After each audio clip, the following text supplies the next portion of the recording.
Half the country cannot pay their rent. Home bidding wars are heating up and Americans' expenses are skyrocketing. This is Current Events, January 31st, 2024. I am Sot L, Seeker of Truth L, Speaker of Truth L. And let's do the dance. Appreciate you being here. Welcome to thefoundation.com. And listen, just sign up for the email list. Just, check us out later. We're doing our dance, keeping you abreast. This is going to be a short one. CNN Business, half of U.S. tenants cannot afford to pay their rent. What? Yeah. Half of renters in the United States have found themselves paying more than they can afford following years of surging rents. But an increase in the construction of multiple unit buildings have boosted the supply of apartments, which is slowly beginning to rein in runaway rents. I don't know if that's necessarily true. I think these news spots, they see what the current values of the market are. They're called comps, and they price this stuff comparable to what's going on. I don't think they're going to be like, hey, we're going to build this new building, this multi-family unit building, and we're just going to, charge a cheaper price. But hey, eventually I do see that happening nationally. Rents declined annually in December for the 8th straight month, according to Realtor.com's monthly report. The median asking rent was $1,713, which was down $4 from November and down $63 from July 2022, which was the peak. However, median rent is still $309 higher than the same time in 2019 before the panorama. That's a 22% increase. And people have been feeling it. In some places, rents are not dropping at all. Rent is just increasing at a slower pace. Still, even if rents aren't dropping like a rock, they aren't expected to be skyrocketing in the same way this year. Wow. Listen, and then, I think it's a fluff piece, CNN. I think you're doing fluff dancing over here because the ultimate story is, we don't want to hear about, it's $36, $300. Listen, we don't, we understand that this stuff is crazy. It's going on. It's happening. You don't want to hear about what's going to happen in the future. What's going on? Why is it going on? We know what's going on. We know what's going on. We know what's going on. We know. Yahoo Finance, this is by way of Benzinga. The average American's household expenses are $6,081 a month. Okay, so check this out. Or $72,967 a year. Right? $72,967. The median annual household income is $74,580 a year. 74,000. That's how are you saving? With inflation impacting budgets, many are seeking ways to manage their expenses effectively. The 2022 Consumer Expenditure Survey by the Bureau of Labor Statistics reveals Americans, on average, monthly expenses total approximately $6,081. This amount includes costs for housing, transportation, food, and other essential categories. What about helping your children pay for their school? What about that? I mean, there's many things I can come up with, but I'm just going to keep it moving because I'm trying to get through this. For a family of four, the average monthly expenses range from $7,875 to $9,168. So that's, that's a lot. That's a lot. There's child care costs, education, healthcare. Here we go. There we go. Child care costs for child care, education, healthcare, and other necessities. Single individuals have comparatively lower average monthly expenses totaling around $4,337. Bottom line is, it's a very small distance between $74,580 and $72,967. It's less than $2,000. And On top of that, this is the median annual income. Most people are not making this much money a year. And expenses are still expenses. Just because you make less doesn't mean, hey, you go in the grocery store, hey, I only made $2 this year, more than last year, and they give you bread for half off. It doesn't work like that. Unemployment will double by the end of the year, with an economic hard landing inevitable. Strategist says, this is Business Insider. Unemployment will reach 6 or 7%, and a hard landing will hit by the end of 2024. Declining inflation is set to shrink company profits and force layoffs. Declining inflation wasn't a benign indicator of a soft landing. And this, I had to find a spot, and then they want, the hard landing will be a sharp increase in unemployment. Dominic Constam. I tried 3 different times, y'all. Y'all heard me. This is what the Mizuho strategist told Bloomberg TV, forecasting unemployment rates at 6 to 7% by the end of the year. The labor market is increasingly coming into focus in the soft landing debate as hiring stalls and layoffs increase. I've been showing you daily that layoffs are increasing. I'm going to continue to show you. We're going to keep it real with y'all. The labor market is not doing well. And, all the new jobs that they're saying, oh, we added these many jobs. You should really look at how many jobs have been added in the government sector. Like the government's just adding jobs in the government. And how many people have more than one job. Investors still have their eyes glued on declining inflation, and Constam said they shouldn't be focused on that. In fact, he said tumbling inflation was exactly what would trigger a souring labor market as price increases taper. That hits company earnings and profits, which begin to look smaller. In response, companies are set up to stop labor hoarding and shed their workforces. The inflation decline is not a benign indicator of, oh, we've done it. We've got a soft landing. On the contrary, the inflation decline is like, oh my goodness, be careful now what's going to happen to the labor market 6 months down the road.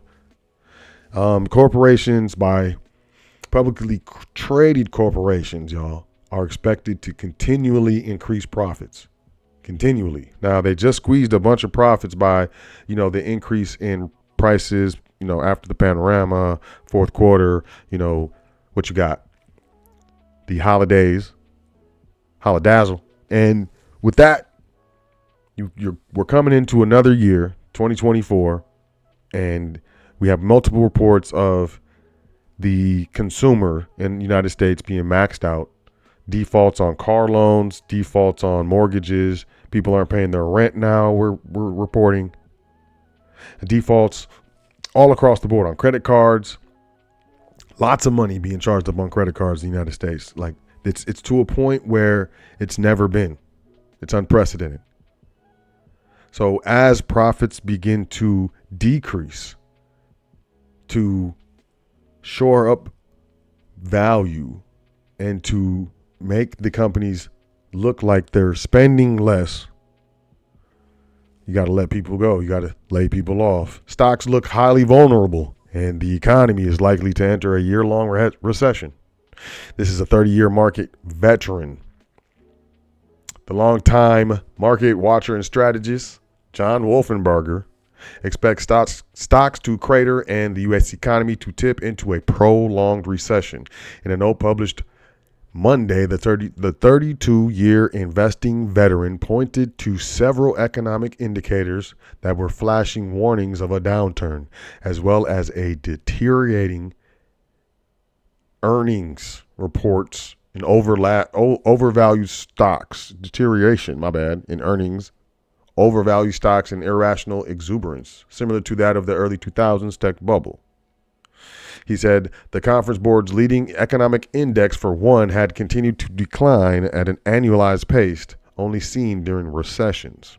On top of that, the inverted yield curve, one of the most famous predictors of a downturn that has been accurate over the prior 8 recessions, has remained inverted for the longest stretch in over 5 decades. Quote, the depth of the latest yield curve inversion has only been matched or exceeded by those preceding the Great Depression and the major recessions of the mid-1970s and early 1980s. That is not a comforting sign, to say the least. Wolfenbarger said. So you have that. You also have PayPal is reducing its workforce by 9%. More layoffs. And you have falling mortgage rates boost home buyers' purchasing power by almost $40,000, but also bring back bidding wars. I've seen a few homes get 15 plus offers recently, and one get more than 30. So even if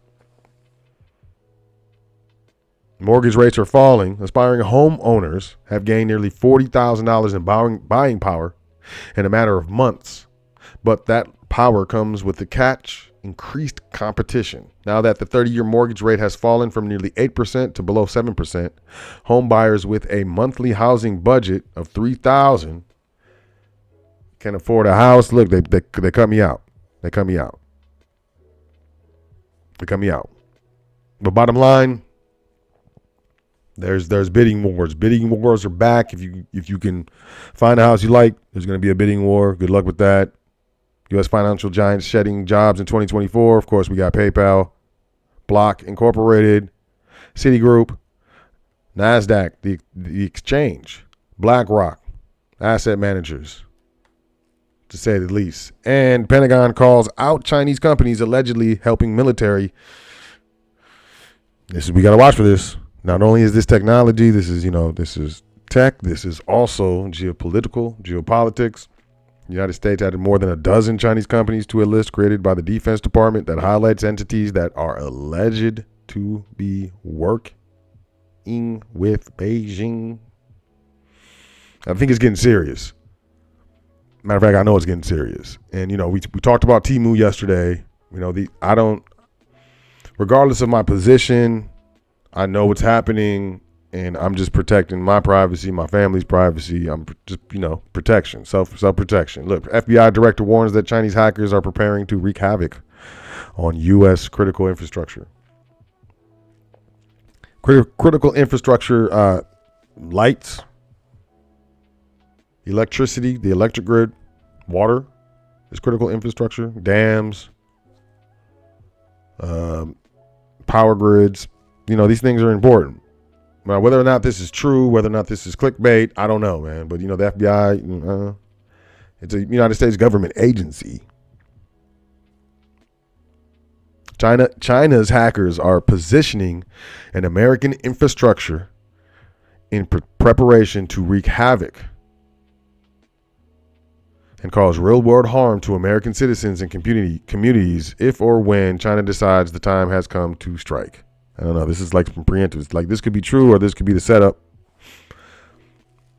Whatever it is, we need to pay attention, because what that means is, we may be out without lights. We may be without power. And we may need to, prepare for something like that. I suggest you do. And I think it's really, thank you. That was out of nowhere. I really appreciate that. You're luxurious. Thank you. But I think we should think about this stuff. I think it's it's stuff that we should prepare for. At least contemplate. Talk to your peoples. Sign up for the email list. Welcome to thefoundation.com. It's right here. It's easy. You'll get the emails. You'll go to a page that says you got to check your email. Don't believe it. It's old school. Fake news. One of the funniest things that guy said, at least in my opinion. What else we got? We have the foundation private side, invite only, admin at welcometothefoundation.com. There's a lot back there. Don't even want to talk about it. It's private. But if you would like your invitation, admin at welcometothefoundation.com. We have the limited time silver tier trustee training. It's for a limited time. It's going away very soon. Not even gonna say when. They're gonna say what happened to it. I'm like, it went away. I was saying it was gonna go away, and it did. It did. How to start a business. This is, it's not doing too bad. People like this. So we appreciate it. It's got a lot in there. It's well worth the $20. And, I suggest you start a business, man. People are getting laid off. Everyone says it can't happen to them until it does.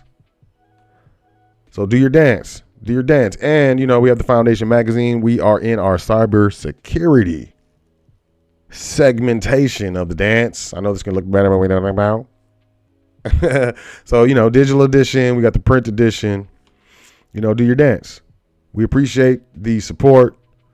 Y'all have a great day. Catch you tomorrow for current events. Enjoy yourself. Take care of yourself. Make sure you say 10 things that you're thankful for before you go to sleep tonight and every night. It's very important. And I'll catch y'all tomorrow. Peace.